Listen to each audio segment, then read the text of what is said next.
제가 미국에서 사역할 때 어느 날 갑자기 등산을 아주 좋아하시는 집사님 네 분이 이런 제안을 하셨습니다. 목사님도 운동이 필요하신 것 같고 우리 교우들도 너무 운동이 부족한 것 같은데 토요일 새벽기도 마치고 토요일은 새벽기도 식구들이 좀 많았거든요. 새벽기도 마치면 교회에서 차로 한 20분 올라가면 아주 좋은 산이 있는데 우리 토요일은 아침에 등반을 좀 했으면 좋겠습니다. 근데 제가 좋습니다 소리를 못했어요.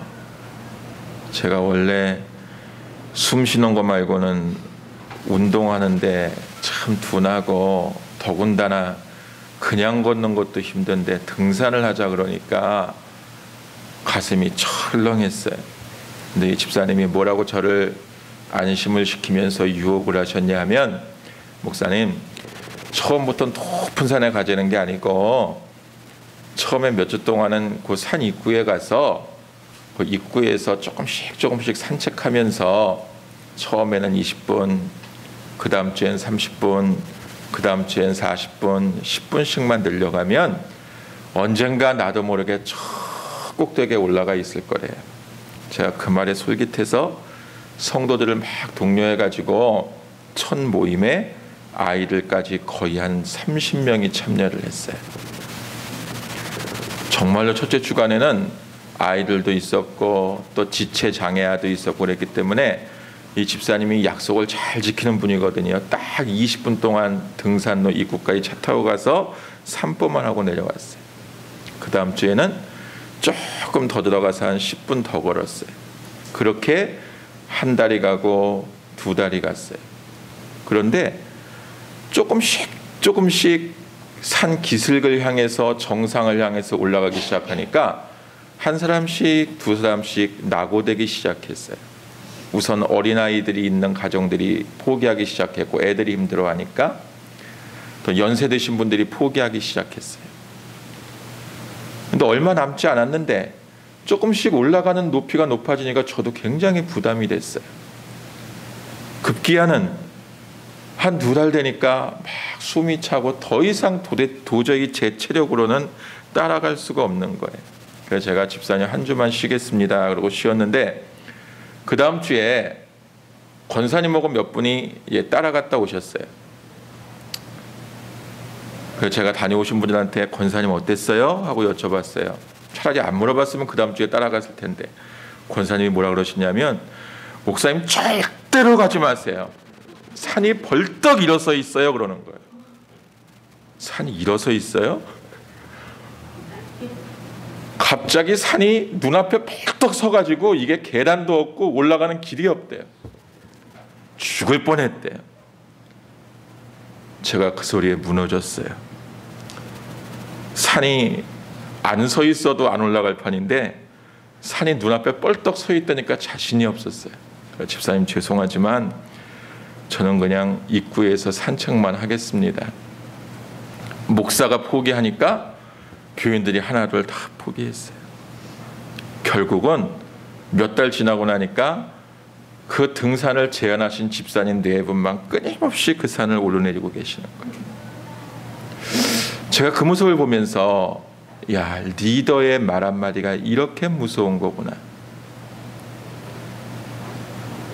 권사님이 목사님 절대 가시면 안 돼요, 산이 벌떡 서 있어야 하는 바람에 목사가 확 무너졌어요.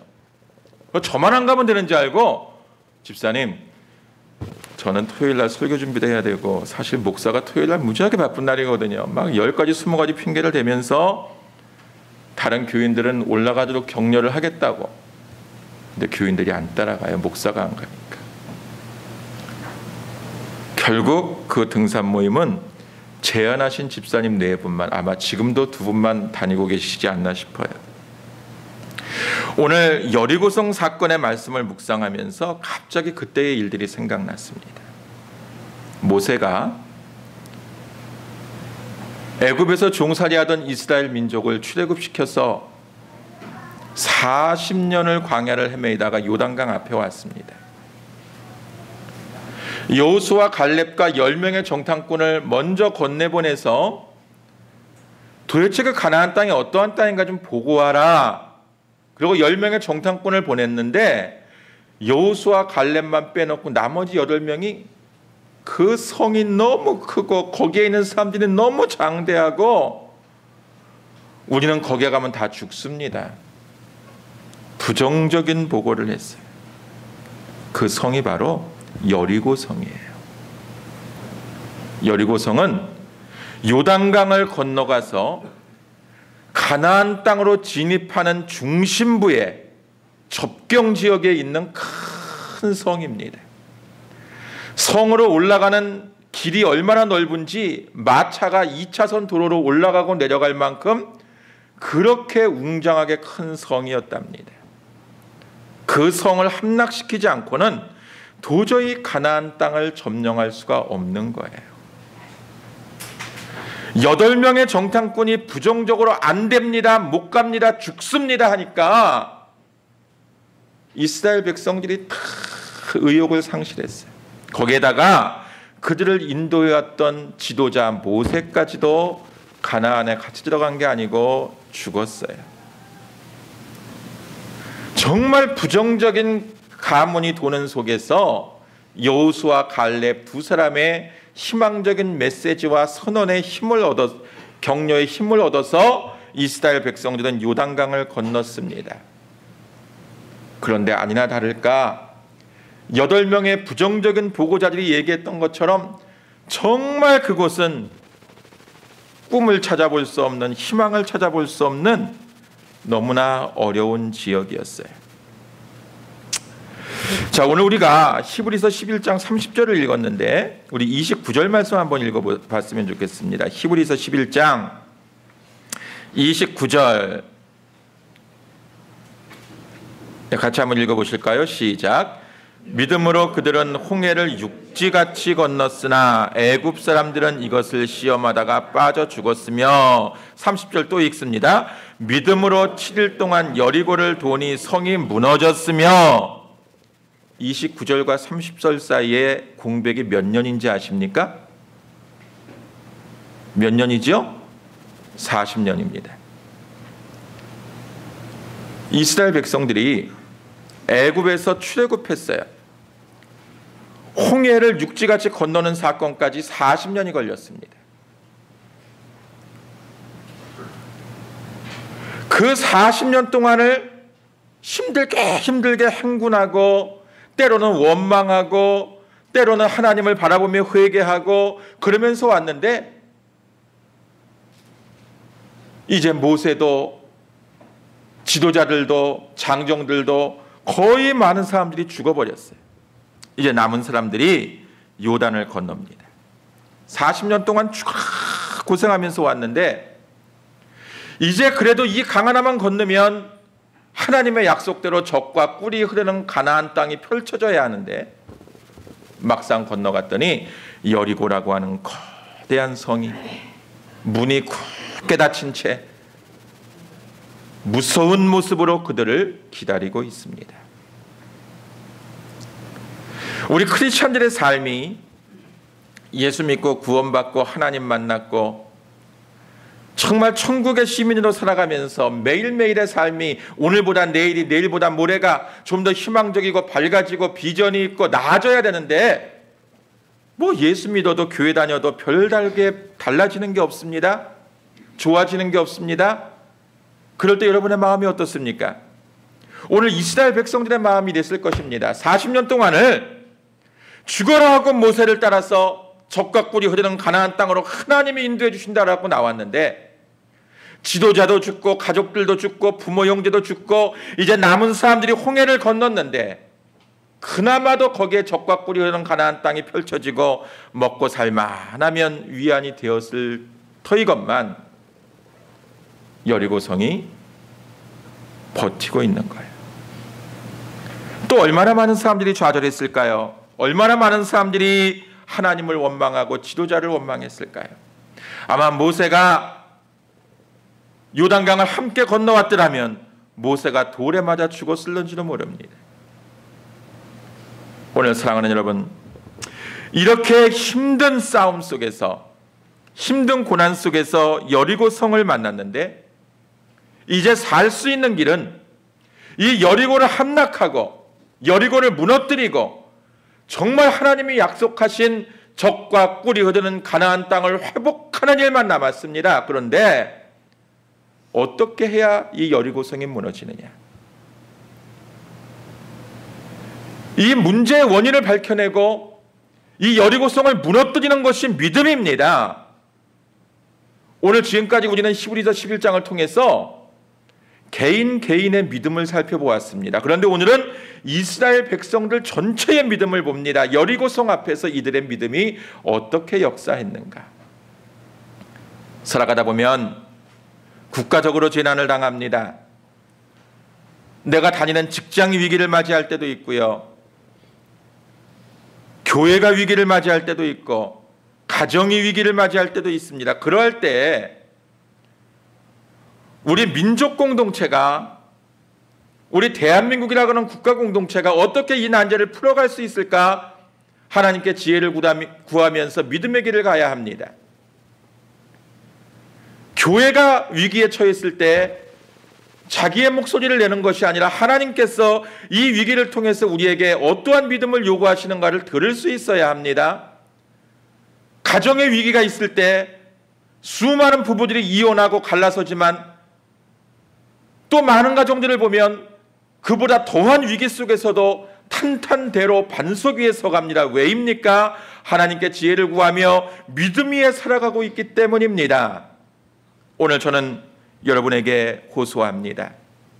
가정에, 교회에, 여러분이 다니는 직장에, 여러분이 경영하는 비즈니스에, 우리가 살아가고 있는 이 대한민국에 위기가 찾아올 때마다 여러분 부정적인 소리 하지 마시기를 주님의 이름으로 부탁을 드립니다. 이 8명의 부정적인 보고자들 때문에 이스라엘 전 민족이 맥이 빠졌습니다. 등산하는 연습 2달 동안 잘하다가 산이 벌떡 섰어요. 목사님 가지 마세요 하는 바람에 목사가 무너지고 교인들 전체가 등산을 포기했습니다. 사랑하는 여러분, 여리고성을 무너뜨린 것은 사람이 아닙니다. 주일학교에 가서 여리고성을 누가 무너뜨렸어요? 그랬더니 여호수아가요 그래요. 홍해를 누가 갈랐어요? 그랬더니 모세 할아버지가 그래요. 맞지요? 맞는데 모세를 통해서 하나님이 홍해를 갈라지게 하셨고 여호수아를 통해서 이스라엘 백성들을 통해서 하나님이 여리고성을 무너뜨리게 하신 것이 답입니다. 할렐루야. 오늘 저와 여러분의 삶 속에 어떤 문제가 있을 때 자꾸 내가 무엇을 해결하고 내가 무엇을 해보려고 하지 마시기를 바랍니다. 내가 하면 내 의가 됩니다. 그러나 하나님이 하십니다. 하나님이 하실 겁니다. 하나님이 정복하실 겁니다. 하나님 해결해 주실 겁니다 하는 믿음을 가지면 하나님이 나를 통해, 우리 가정을 통해, 우리 교회를 통해 반드시 우리 앞에 있는 여리고와 같은 문제들을 무너뜨려 주시고 회복시켜 주시고 해결해 주실 줄로 믿습니다. 사랑하는 여러분, 우리가 여리고와 성과 같은 어려운 문제들을 많이 만납니다. 우리의 삶 속에 끊임없이 죽는 날까지 문제는 계속 생길 것입니다. 이 문제를 해결하면 또 다른 문제가 생깁니다.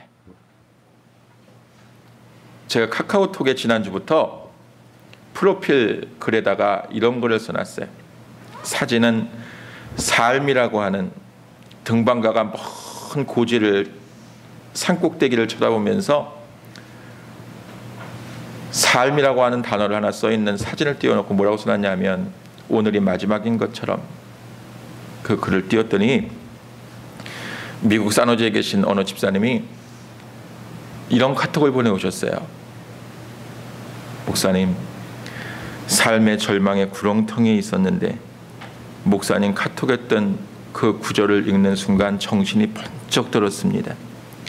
오늘이 마지막인 것처럼 살겠습니다.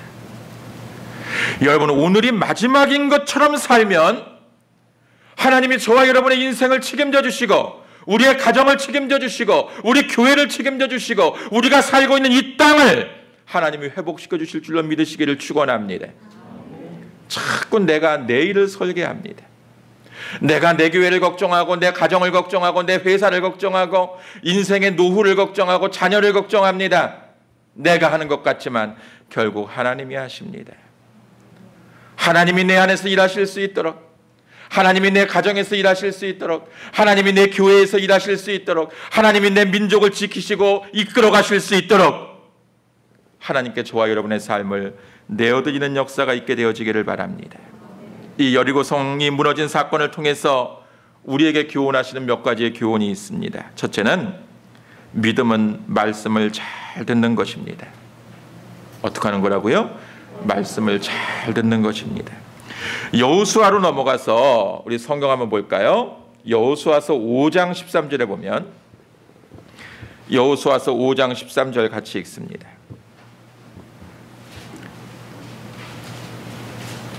함께 봅니다. 시작. 여호수아가 여리고에 가까이 이르렀을 때에 눈을 들어본즉 한 사람이 칼을 빼어 손에 들고 마주 서 있는지라. 여호수아가 나아가서 그에게 묻되 너는 우리를 위하느냐 우리의 적들을 위하느냐 하니 14절 같이 읽습니다. 그가 이르되 아니라 나는 여호와의 군대 대장으로 지금 왔느니라 하는지라. 여호수아가 얼굴을 땅에 대고 엎드려 절하고 그에게 이르되 내 주여 종에게 무슨 말씀을 하려 하시나이까. 아멘. 이제 여호수아가 이스라엘 백성들을 이끌고 여리고에 가까이 왔는데 한 군대 장관이 큰 칼을 빼들고 앞에 서 있습니다. 누구냐고 물었더니 나는 여호와의 군대 대장이다. 내가 지금 왔다. 그랬더니 여호수아가 얼굴을 땅에 대고 엎드려 절하며 말합니다. 내 주여 종에게 무슨 말씀을 하려 하시나이까. 하나님께서 자기 앞에 현존하신 것을 깨달은 여호수아가 무릎을 꿇고 말합니다. 하나님, 내게 무슨 말씀을 하시려나이까. 내 주여 종에게 말씀하옵소서. 오늘 여러분 이러한 신앙을 회복하시기를 축원합니다. 자꾸 문제 있을 때마다 전화 걸어서 어느 기도원 원장님이 신령하다고, 뭐 어느 기도하는 전도서가 신령하다고 자꾸 물어보지 마시기 바랍니다. 내 문제를 사람에게 물어보는 것이 아니라 하나님께 내어 맡기고 기도하면서 하나님 말씀해 주십시오. 우리 가정이 살 길을 말씀해 주십시오. 하나님 나에게 이런 기업을 주셨는데 이 기업을 통해서 내가 어떻게 살기를 원하십니까? 내 자녀들을 주님께 어떻게 올려드리기를 원하십니까?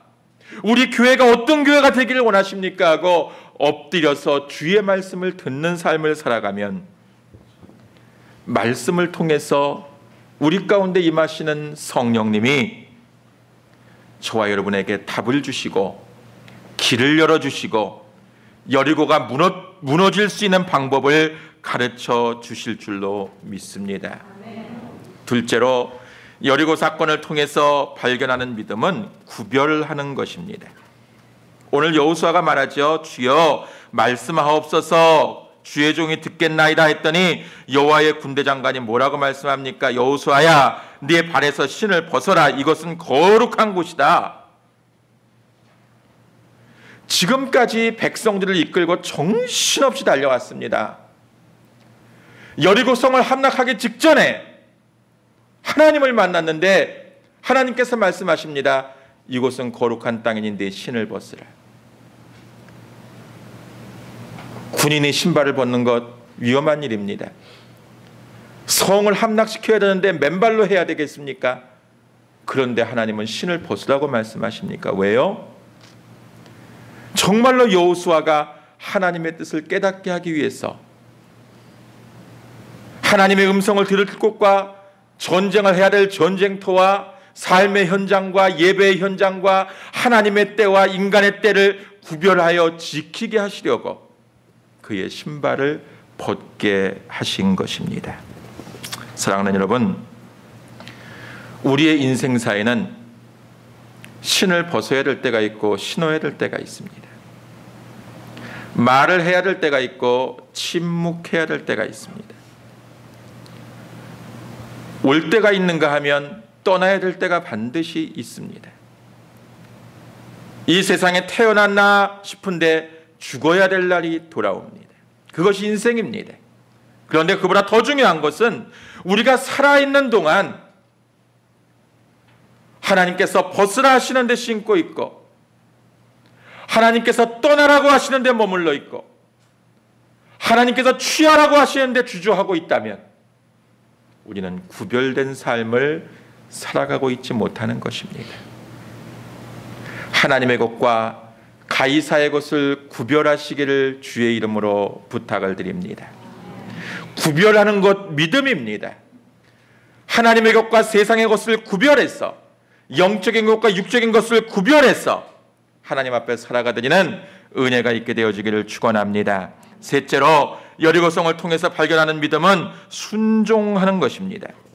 우리 5장 15절 마지막 줄에 보니까 내 발에서 신을 벗으라 네가 선 곳은 거룩하니라 하니 여호수아가 그대로 행하니라 그랬어요. 하나님의 말씀이 임하면 그대로 행하는 것이 믿음인 줄로 믿으시기를 바랍니다. 그대로 행하는 것입니다. 8개, 9개까지는 하는데 나머지 이거 하나만은 못하겠어요 주님. 순종 아닙니다. 절대 순종 아닙니다. 우리 교회 미국에서 다녀가신 허순 집사님, 사노지에 살다가 몬트레이에 와서 스시집을 오픈하게 됐는데 카멜 지역이라고 그 지역이 세계적인 관광지입니다. 1년 365일 사람이 끊이지를 않는 곳입니다. 거기에서 주일날 문을 닫는다라고 하는 것은 그 동네 전체를 망가뜨리는 일입니다. 우리나라로 치면 무슨 상인연합회 같은 곳에서 가만히 두지를 않습니다. 주일날 문 닫는 집 없습니다. 그래서 그 가게를 오픈 준비하면서 갈등이 생겼습니다. 집사님이 저에게 오셔서 목사님, 주일날 문을 도저히 못 닫을 분위기인데 어떻게 하면 좋겠습니까? 제 대답은 명쾌했습니다. 그러면 하지 마. 안 하면 되지. 주일 성수할 수 있는 데 가서 다시 가격자에 찾아서 계약하고 다시 하면 되지. 그랬더니 이 집사님이 돌팔매질 당할 각오로 주일날 문 닫았어요. 닫은 게 아니라 한 번도 아직까지 연 적이 없어요. 그런데 돌팔매질을 당하는 게 아니라 주일날 문 여는 어느 집들보다 하나님이 더 풍성하게 채워주고 계세요. 하나님의 것과 세상의 것을 구별하면서 하나님의 때에 맞춰 하나님의 것을 올려드리며 우리가 순종하는 삶을 살 때 하나님이 우리의 삶 속에 놀랍게 역사하신다고 하는 사실을 여러분 기억할 수 있기를 바랍니다. 넷째로 여리고성 사건을 통해서 볼 수 있는 믿음은 기대하는 것입니다. 기대하는 것입니다. 여러분, 우리가 이 세상을 살아가면서 기대감이 없다면 참 하루하루 절망스러울 거예요. 그렇죠? 내 자녀가 정말 하나님 앞에 존귀하게 쓰임 받을 거야 하는 기대감이 있기 때문에 자녀들을 위해서 눈물로 양육하고 그들을 가르치고 그 아이들을 위해서 고생하는 게 힘들지 않잖아요. 우리 예수사랑교회가 정말 이 경남 사천 지역에서 모범이 되는 교회가 되고 주님이 기뻐하시는 교회가 되고 영적인 흐름을 바꿔놓는 교회가 될 거야라고 하는 기대감이 있기 때문에 우리가 행복할 수 있는 거예요. 지금은 우리 가정이, 우리 교회가, 우리 국가가 어려운 것 같지만 잘 될 거야 하는 기대감이 없다면 하루하루 절망의 삶을 살아갈 수밖에 없을 것입니다. 오늘 여호수아와 이스라엘 백성들은 이 여리고성이라고 하는 절망스러운 사건 앞에 기대감을 가졌습니다. 오늘 6장 본문에 이스라엘 백성들이 기대감을 가졌다는 말이 한마디도 없지만 여러분 한번 우리 성경 읽어보실까요? 우리 10절 말씀으로 가서 한번 읽어봅니다. 10절 같이 읽습니다. 6장 10절입니다.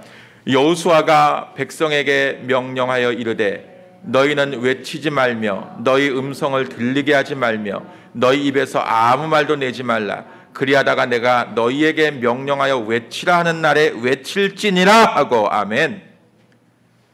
자, 하나님이 여리고성을 그냥 무너뜨려 주시면 될 일인데 7일 동안을 여리고성을 그냥 도우려고 하십니다. 그것도 말 한마디도 하지 말고 침묵하면서 법궤를 앞세우고 그 많은 백성들이 매일 한 바퀴씩을 돕니다. 아무 일도 일어나지 않습니다. 마지막 7일날은 7바퀴를 돌라고 명령하십니다.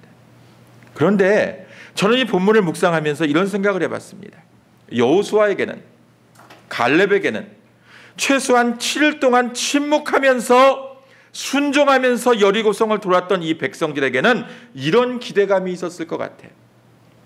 하나님은 신실한 분이시니까, 하나님은 약속을 지키시는 분이시니까, 하나님은 구원자시니까 우리가 미치광이처럼 이 성을 돌고 있지만 반드시 우리 앞에 무슨 일이 일어날 것 같아. 할렐루야. 반드시 하나님이 일하실 것 같아. 이런 기대감이 그들에게 있었다는 것입니다. 기대감이 믿음으로 승화되었습니다. 일주일 내내 7일 동안 침묵하며 성을 돌았지만 무너지긴 뭐가 무너져? 도대체 이 짓을 왜 시키는 거야? 도대체 하나님이 왜 이러시는 거야? 부정적인 마인드가 그들을 짓눌렀다면 여러분, 제가 보기엔 여리고 무너지지 않았습니다. 그 백성들에게 그래, 하나님은 우리 편이야. 하나님은 우리를 위해서 일하실 거야. 하나님은 우리 민족을 위해서 지금까지 함께 하셨어. 구름 기둥과 불 기둥으로 인도하셨고 우리에게 만나를 주셨고 우리가 홍해를 건널 수 있게 하셨고 오늘 여기까지 오게 하셨는데 하나님의 약속은 여리고성에 깔려 죽는 게 아니라 우리가 가나안 땅에 가서 잘 사는 거야. 그 기대감 때문에 이들은 일주일 동안 7일 동안 그 성을 묵묵히 돌 수 있었다라고 하는 것입니다. 사랑하는 여러분, 빛이 보이질 않아서 걱정이십니까? 물질의 문제가 해결되지 않아서, 자녀의 문제가 해결되지 않아서, 인간관계의 문제를 풀지 못해서 고민하십니까? 고민하지 마시기 바랍니다. 자꾸 내가 하려고 하지 마시기 바랍니다. 나는 그저 날마다 십자가에 못 박혀 죽어야 될 사람이고 오늘 내가 숨을 쉬고 있는 것은, 오늘도 내가 살아가고 있는 이유는 하나님이 오늘도 나의 생명을 연명시켜서 이 자리에 세우시고 이 자리에서 예배하고 계시게 하는 것은 분명히 이 시간 이후에 또 새로운 삶을 준비하고 우리에게 보다 아름다운 젖과 꿀이 흐르는 가나안 땅을 예배하시는 하나님의 기대를 우리 속에 심어주셨기 때문에 가능한 일인 줄로 믿습니다. 아무쪼록 여리고성이 무너짐에 동참했던 이스라엘 백성들처럼 긍정적인 신앙의 마인드를 가지고 끝까지 나를 부정하고 하나님이 하십니다라고 하는 믿음을 가지고 살다가 주의 선한 역사를 이루는 복된 믿음의 삶을 살아갈 수 있기를 주님의 이름으로 축원합니다.